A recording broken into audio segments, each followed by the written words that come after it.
Good evening, everyone. Myself Pointu Cheni, and I'm second year MBBS student at Universal College of Medical Sciences, बहरवा। तो अपनी last video में हम बात कर चुके हैं अपने डिफेंस सिस्टम के कुछ बैरियर्स के बारे में, उनके सोल्जर्स के बारे में, T cells, B cells, macrophages, neutrophils and dendritic cells as well. तो आपको पता है हमारे यहाँ एक आर्म्स रेस चल रही है, which is a biological battle going on since millions of years, in which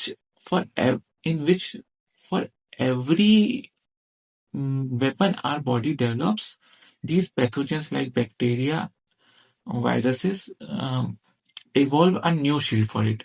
This means कि ये जो शील्ड है ये टैक्टिक्स डेवलप कर रहे हैं। इस शील्ड से समझो टैक्टिक्स कि ऑल्दो हमारा इम्यून सिस्टम स्ट्रांग है, हेल्दी है, फिर भी ये जो वायरस है, बैक्टीरिया, हमको फिर भी आके इन्फेक्ट करते हैं, हमें डिजीज फैलाते हैं।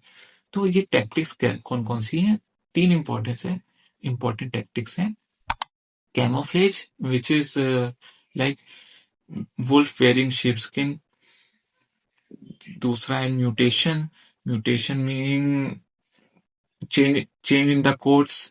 Sabotage, like snipping the wires. तो सबसे पहले आइए बात करते हैं कैमोफ्लेज के बारे में, एक एग्जांपल से समझते हैं। कुछ बैक्टीरिया लाइक स्टेफाइलोकोकस ऑरियस क्या करते हैं, अपने आप को प्रोटीन से ढक लेते हैं, कोट कर लेते हैं, जिसकी वजह से ही हमारे हेल्दी सेल्स को मिमिक करें, हेल्दी टिश्यूज को मिमिक करें।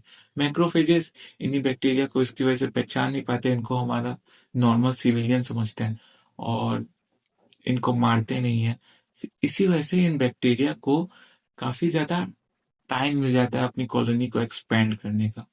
एंड फिर उसी के बाद जब ये ज्यादा एक्सपेंड हो जाती है जरूरत से ज्यादा, तो हमारी बॉडी इनको हैंडल नहीं कर पाती। हमारे जो स्पेसिफिक जो इम्यून सिस्टम है, जो हमारा एडेप्टिव इम्यून सिस्टम है, वो इसको नोटिस कर नहीं पाता है टाइम पे, जिसकी वजह से ये जो कॉलोनी है हमको सिम्टम्स शो करती है ऑफ इन्फेक्शन। इसके बाद हम आते हैं अपने म्यूटेशन पे। म्यूटेशन में का एग्जांपल देते हुए मैं बताता हूँ, जो फ्लू वायरस होता है जो हमें हर साल फ्लू करवाता है, वो एक फेनोमेना शो करता है which is known as antigenic drift.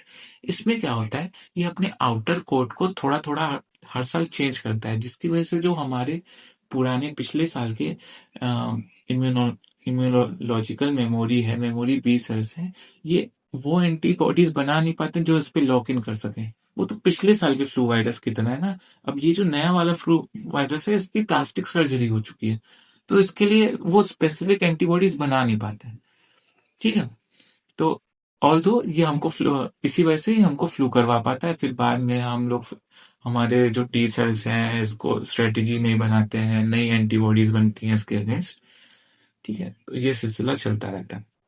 इसके बाद हम आते हैं सैबोटेज पे। तो सैबोटेज में क्या होता है, एक एग्जांपल देखे, जो सबसे बड़ा एग्जांपल है इसका, वो है HIV वायरस। तो HIV वायरस आपको भी पता है टी हेल्पर सेल्स पे अटैक करता है ये। तो क्या करता है, टी हेल्पर सेल्स जो कि हमारे जनरल है उनको जाके इन्फिल्ट्रेट करता है। इन्फिल्ट्रेट करने की वजह से पूरा उनका कम्युनिकेशन शट डाउन हो जाता है। और सिंस ये जनरल जब मौजूद नहीं है, जनरल्स कम्युनिकेट कर नहीं पा रहे हैं, तो अब अपने स्नाइपर्स को पता ही नहीं किसको शूट करना है, वो बंद हो गया। और मैंने कल ही आपको बताया था कि जो टी हेल्पर सेल्स है, ये बी सेल्स को एक्टिवेट करते हैं ताकि एंटीबॉडीज बने। तो क्योंकि ये जनरल्स अब है नहीं, टी हेल्पर सेल्स है नहीं, तो बी सेल्स भी अब एक्टिवेट नहीं होंगे, जिसकी वजह से एंटीबॉडीज भी नहीं बनेंगी।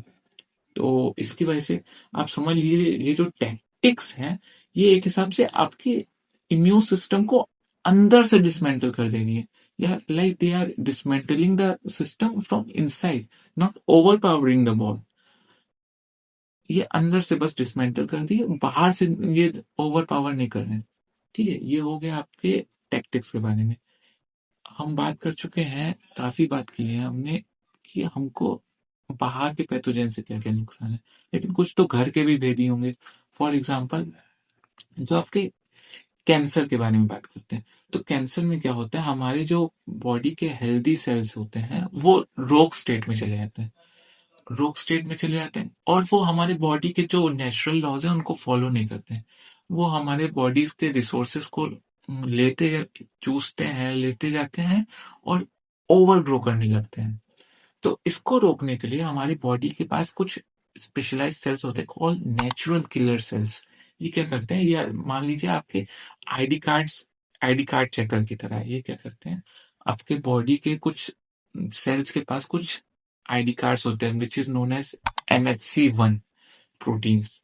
तो ये जो सेल्स MHC1 प्रोटीन दिखाते हैं इसी नेचुरल किलर सेल्स को, वो तो बच जाते हैं, लेकिन जो सेल्स लाइक इन कैंसर, जो कैंसर सेल्स होते हैं वो ये MHC1 प्रोटीन दिखा नहीं पाते हैं, तो ये NK सेल क्या होते हैं, उनको ठोक देते हैं, जिसकी वजह से कैंसर नहीं आगे बढ़ता है। और आप मान के चलिए आपकी बॉडी हर दिन कैंसर से फाइट कर रही है, राइट। इसके बाद कभी कदार क्या होता है, ये जो कैंसर सेल्स होते हैं, ये ऐसा मैकेनिज्म डेवलप कर लेते हैं जिससे कि ये आपके टी सेल से एक सीक्रेट हैंडशेक बना सके, for example which we call as check point signalling.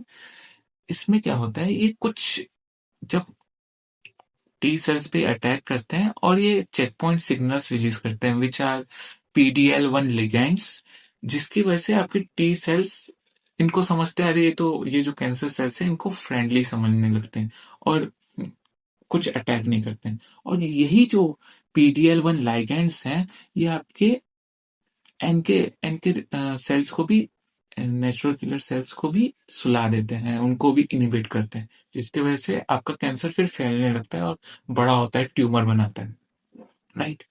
फिर तो इससे बचने के लिए क्या होता है, इम्यूनोथेरेपी हम लोग लेते हैं। इम्यूनोथेरेपी बहुत खूबसूरत चीज है, कीमोथेरेपी नहीं है, ये इम्यूनोथेरेपी है। कीमोथेरेपी को समझ लो आपकी पूरी सिटी को ही उड़ा दिया बम से, लेकिन इम्यूनोथेरेपी में क्या चीज है, इम्यूनोथेरेपी में आपके जो जो ये जो सीक्रेट हैंडशेकिंग हो रही है, इसको रोक दिया जाता है, राइट। जिसकी वजह से आपके मैक्रोफेजेस, आपके टी सेल्स आराम से पहचान सकें ये कैंसर सेल्स को, राइट। इसके साथ इम्यूनोथेरेपी में क्या होता है, आपके समझ लीजिए आपके आर्मी को इंफ्रारेड ग्लासेस मिल गए, राइट। वो आराम से आप कैंसर सेल्स को पहचान के मार सकते हैं। टी सेल्स भी एक्टिवेट हो गए और प्लस आपकी बॉडी के एनके सेल्स ज्यादा सेंसिटिव भी हो गए, राइट। अब कैंसर की बात हो गई, इसके बाद हम बात करते हैं कि आपको ये लगता होगा कि जो हमारा इम्यून सिस्टम है ये सिर्फ सेल्स को कंप्राइज करता है, बट ऐसा नहीं है। हमारे इम्यून सिस्टम में माइक्रोबायोम भी होता है। माइक्रोबायोम क्या होता है, good bacterias which is present in our gut, right. इस गट में, और इनफैक्ट मैं ये भी बता दूं, हमारा जो 70% इम्यून सिस्टम है वो हमारे गट में ही रहता है। क्यों? क्योंकि जो गट है ये मेजर एंट्री पॉइंट है फॉर पैथोजेंस थ्रू फूड। और जो पेयर पैचेस होते हैं जिनको हम कह सकते हैं एज बैरक्स, बैरक्स मतलब ट्रेनिंग कैंप फॉर सोल्जर्स, तो वो भी पेयर पैचेस भी हमारे गट में ही होते हैं। तो आइए थोड़े से इस माइक्रोबायोम के बारे में बात करते हैं। तो माइक्रोबायोम, ये जो गुड बैक्टीरिया होते हैं, ये कैसे मदद करते हैं हमें पैथोजन से बचाने में। तो ये कॉम्पिटिटिव एक्सक्लूजन शो करते हैं। एक एग्जांपल देके बताता हूँ, मान लीजिए एक स्टेडियम है, तो स्टेडियम की सभी सीट पे गुड बैक्टीरिया जाके बैठ गए, बैड बैक्टीरिया को जगह ही नहीं मिलेगी बैठने के लिए। तो इसी को कहते हैं competitive exclusion, in which bad bacteria don't get opportunity to sit और टू इन्वेट द बॉडी और एंड कॉलोनाइज। इन्वेट नहीं कर सकते, कॉलोनाइज भी नहीं कर सकते बैड बैक्टीरिया। इसके बाद गुड बैक्टीरिया कैसे काम कर सकते हैं, ये एक सर्टेन केमिकल्स रिलीज करते हैं जो कि कहलाते हैं शॉर्ट चेन फैटी एसिड्स, जो आपके इम्यून सिस्टम को काम करता है, काल्म करता है, CALM, और इन्फ्लेमेशन जिसकी वजह से प्रिवेंट होता है, राइट। ये हो गया माइक्रोबायोम के बारे में। अब हम ये भी बात नहीं किए हैं कि चलिए आपका नेचुरली मान लीजिए आपको इन्फेक्शन हो रहा है और आपके मेमोरी बी सेल्स नहीं रोक पा रहे हैं, इतने पोटेंशियल नहीं है उनके पास रोकने का। तो इसमें हम लोग क्या करते हैं, वैक्सीनेशन करते हैं। वैक्सीनेशन से समझ लिए कि आपको डमी बॉम्ब को डिफ्यूज करना सिखाना है ताकि आप जाके रियल बॉम्ब को भी डिफ्यूज कर सको, ओके। ऑलराइट, तो इसका मतलब कि फॉर एग्जांपल जो हमारे मान लीजिए अगर हमारा इम्यून सिस्टम आर्मी कैंप है तो उसमें हम लोग डमी एनिमी सोल्जर्स भेज रहे हैं, जिसकी वजह से हमारे जो नेचुरल आर्मी सोल्जर्स हैं उस पे प्रैक्टिस कर सके उन डमी एनिमी सोल्जर से लड़ने की, ताकि जब रियल सोल्जर्स आ जाए तो हमारे आर्मी सोल्जर्स रेडी रहे उनसे लड़ने के लिए। राइट। तो 3 तरह की वैक्सीन हैं। सबसे पहले लाइव एटेन्यूएटेड, सेकंड इनएक्टिवेटेड और थर्ड जो लेटेस्ट है mRNA वैक्सीन। तो आइए बात करते हैं लाइव एटेन्यूएटेड वैक्सीन के बारे में। ये आप मान के चलिए कि ये निहत्थे सोल्जर्स, हमारा बाहर से हम निहत्थे सोल्जर्स भेजते हैं अपने कैंप में, उनके हाथ पैर बंधे रहते हैं और हमारे आर्मी सोल्जर्स उनको बड़ी मार मारते हैं, और इसी मार मारने के दौरान ये इन निहत्थे सोल्जर्स को पहचान लेते हैं। तो अगली बार ऐसे ही सोल्जर्स आएंगे वेपन्स के साथ, ज्यादा ताकतवर होके, तो हमारे आर्मी के सोल्जर्स उनको आराम से मार देंगे। ये हो गई लाइव एटेन्यूएटेड। इसके बाद हम आते हैं इनएक्टिवेटेड। इनएक्टिवेटेड में क्या, डेड सोल्जर्स आते हैं, मतलब डेड पैथोजेंस अंदर डाले जाते हैं, और हमारे आर्मी सोल्जर्स उनको फिर हमारे जो बी सेल्स जो इम्यूनोलॉजिकल मेमोरी बना चुके हैं डेड सोल्जर्स की, डेड पैथोजेंस की, फिर वो जब लाइव लाइव हेल्दी पैथोजन अंदर आते हैं तो हमारे बी सेल्स आराम से जल्दी से इनके अगेंस्ट एंटीबॉडीज बना देते हैं मारने के लिए हेल्दी पैथोजेंस को। इसके बाद आते हैं mRNA।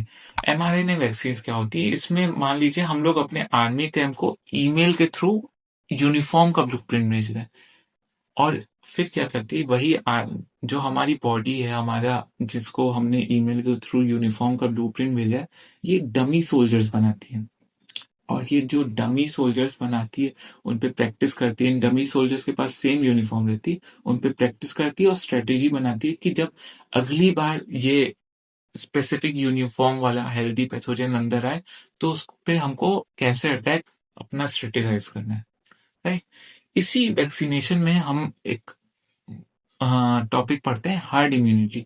तो herd immunity is like a wall of shield which is form when threshold amount of people are vaccinated. तो ये थ्रेशोल्ड क्या होता है, 95% की। जब 95% लोग वैक्सीनेटेड हो जाते हैं तो एक, इसको कहते हैं हार्ड इम्यूनिटी बन गई। क्यों? क्योंकि इसकी वजह से जो बाकी के 5% लोग हैं जिनको वैक्सीन नहीं दे सकते, वो या तो बेबीज हैं, या तो वो बहुत एल्डरली हैं, या तो उनको कैंसर है, तो उनको हम वैक्सीन नहीं दे सकते। तो क्योंकि आपका वायरस डेड एंड पे पहुंच चुका है, कोई होस्ट ही नहीं फैलाने को ये वायरल वायरस को, तो 95% वैक्सीनेटेड लोगों की वजह से ये 5% भी बच जाते हैं। राइट। तो ये बात हो गई हार्ड इम्यूनिटी के बारे में। अब आइए कुछ लॉजिस्टिक्स के बारे में बात करते हैं, हमारे इम्यून सिस्टम के बारे में। तो हमने काफी एडवर्टाइजमेंट में सुना होगा कि कॉम्प्लान बूस्ट पीने से हमारी इम्यूनिटी बूस्ट हो जाती है। तो साइंटिफिकली दिस इज इनकरेक्ट। हमें अपनी इम्यूनिटी को बूस्ट नहीं करना है, क्योंकि बूस्ट मीनिंग कि हाइपर एग्रेसिव हो गई है हमारी इम्यूनिटी, और we can say immune system. And hyper aggressive means या तो ऑटो इम्यून डिसऑर्डर और साइटोकाइन स्टॉर्म। तो हमको अपनी इम्यून सिस्टम को बैलेंस रखना है एंड सपोर्टिव रखना है, नॉट बूस्ट करना है इसको। राइट। तो how we can keep it balance, तो कल भी मैं बताया था, proper nutrition, sleep and low stress. तो आइए थोड़ा सा उसको डिटेल में जानते हैं। तो स्लीप क्यों जरूरी है? क्यों? क्योंकि स्लीप हमें, जब हम सोते हैं तो हमारी बॉडीज में साइटोकाइन रिलीज कर होता है, जो कि हमारे इन्फेक्शन को से लड़ने में मदद करते हैं। दूसरा, स्लीप हमारी एंटीबॉडीज के प्रोडक्शन के लिए भी बहुत जरूरी है। और इनफैक्ट मैं ये बता दूं, when we pull an all nighter, तो इससे हमारी बॉडी की इम्यून सिस्टम की एफिशिएंसी 50% से ड्रॉप हो जाती है, मतलब हाफ हो जाती है एफिशिएंसी। राइट। तो यहाँ पे हम लोग खत्म हो गया sleep.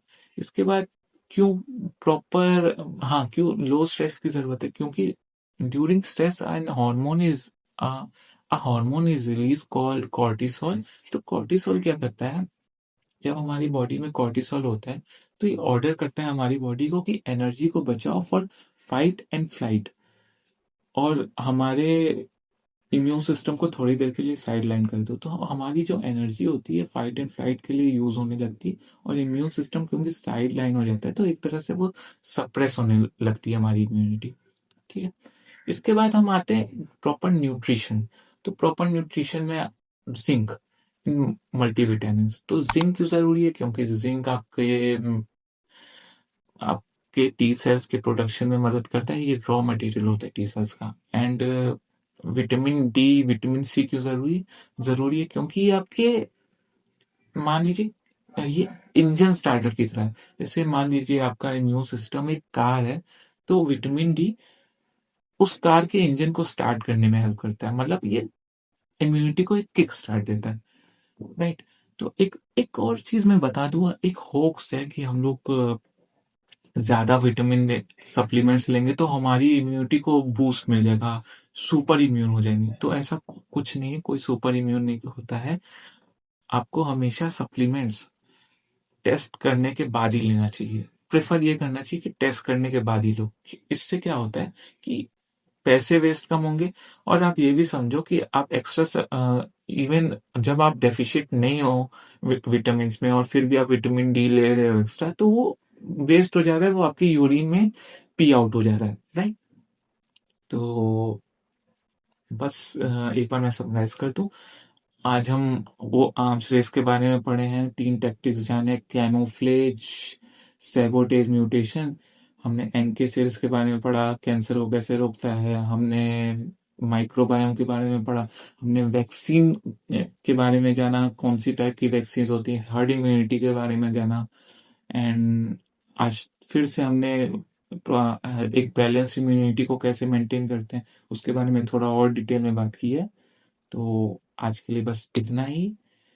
Thanks for watching, keep listening to your body. Piece.